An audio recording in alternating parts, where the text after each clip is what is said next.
everyone, welcome to another week of DIY floral design with me, Carrie, from Flowers for Dreams.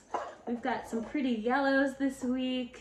I'm going to be designing in our mason jar. Let's take a walk through our flowers. We have our yellow roses, so cheerful. Yellow is one of my favorite colors. This is a Latina rose. And this is one of the roses that is really nice and fragrant. So maybe take a sniff. A lot of roses that are bred for commercial growers have less of a scent to them, but this is a really pretty, nice cluster, beautiful rose when it starts to open. We have some Solidago foliage for our base today. We've also got two types of fern. We have our, some people call this fancy fern or leather leaf. And you can tell it's a fern usually because it'll have these spores on the back. I'm gonna get this other piece. It's really easy to see. But if you can see those little dots, those are how ferns reproduce. They don't actually reproduce from seed. They make little spores. So it's always kind of fun to see on the back of your spores on the back of your fern. So we've got some fancy fern, and then we also have some tree fern, asparagus tree fern. So wispy, kind of ethereal, green, fluffy fern.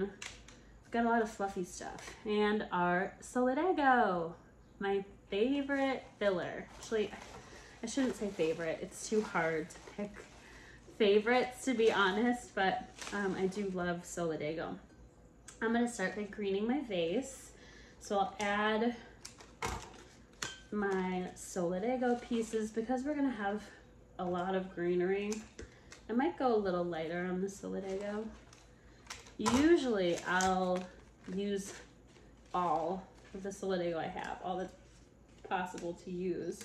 I might only do just a couple pieces this time. And I'm gonna try to keep it a little more rounded. So I'm gonna trim off some of the leaves from the top, keep it pretty low and lush so that we can really see the roses once we get those in there. Next, let's add our tree fern.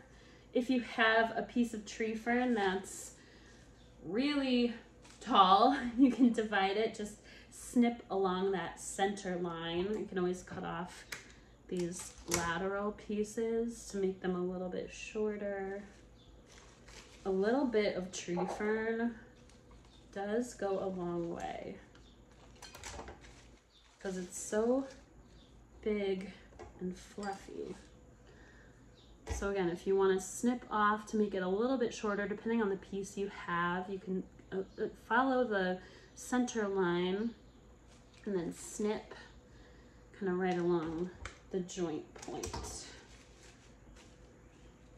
I'm going to take one piece out. So I have room for my leather leaf.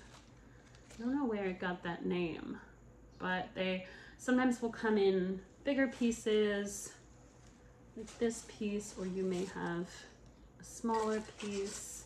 I actually don't have a smaller piece to show you. All mine are pretty big. So I'm gonna take my trimmers and I'm gonna clip right at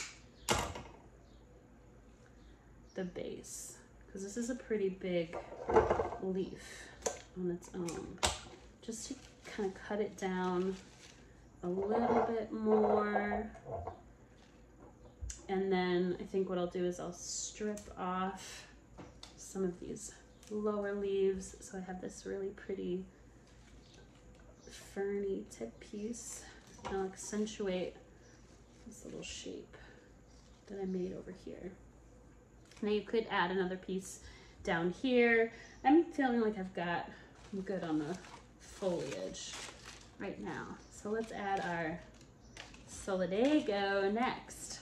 This is a pretty common filler flower, but it does grow natively in the Midwest. So you may see it along the highways, along the road. It gets a bad rap because people think that it's ragweed, but this is not allergenic, does not reproduce through wind, so it's not going to have anybody at home sneezing, and I just think it's so fun and cheerful. So make sure you strip off all of that foliage from the base of your Solidago. Pull all that off. There we go. And then I like to just go in and kind of pull stuff off from the center as well, because it's one of those that does go bad. Like the leaves tend to go bad. The blooms rather, are very long lasting and do not go bad quickly, but these leaves gotta go. I've got all my almost all my fluffies in, my yellow base. Now I can start adding my roses. I'm actually just gonna trim up a little bit of foliage right here so I have room for my roses. This is a really long stemmed variety and it's got some thorns, so start by just pulling off gently the foliage so we can see what we're working with here. And then my trick for roses, so we defoliate everything,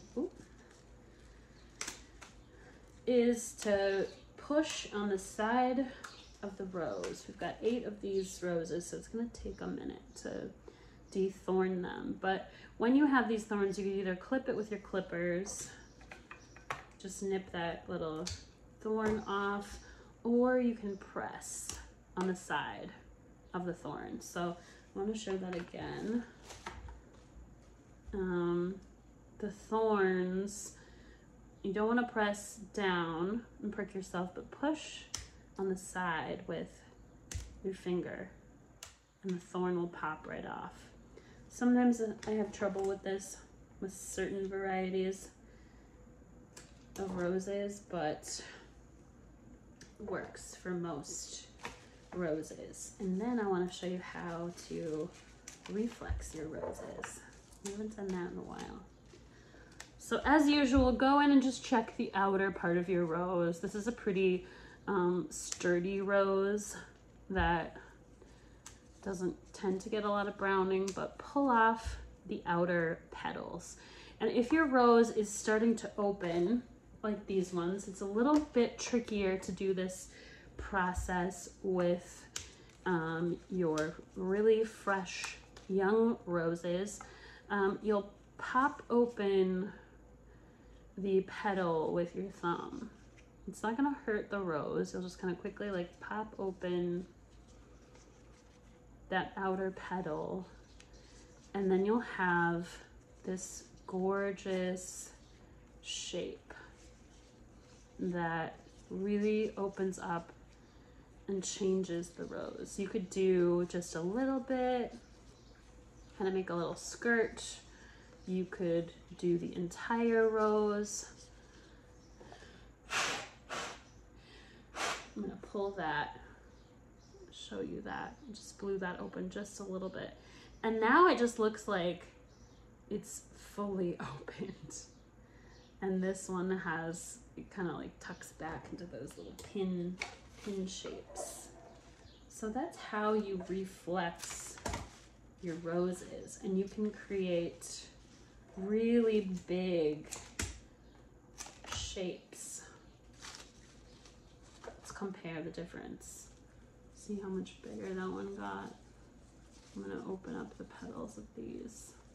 And it'll take a little time to reflex all of them, but it just looks so pretty.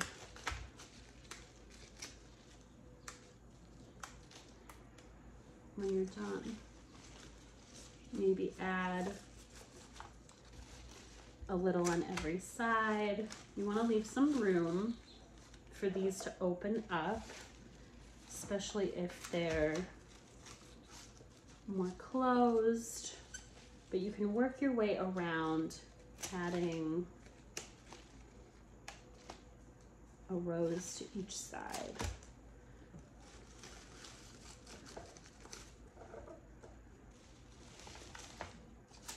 And I'll show that reflexing technique one more time. So first step is to peel off the outer layer of petals, anything that's seen some damage, and then you'll just take your thumb right behind the petal and pop open that petal until you have a new shape. And again, it's gonna work best on your roses that have had a little bit of time to open up. Oh, this smells wonderful. Have a beautiful yellow and our ferns, gorgeous. I love it. Thanks everybody, see you next week.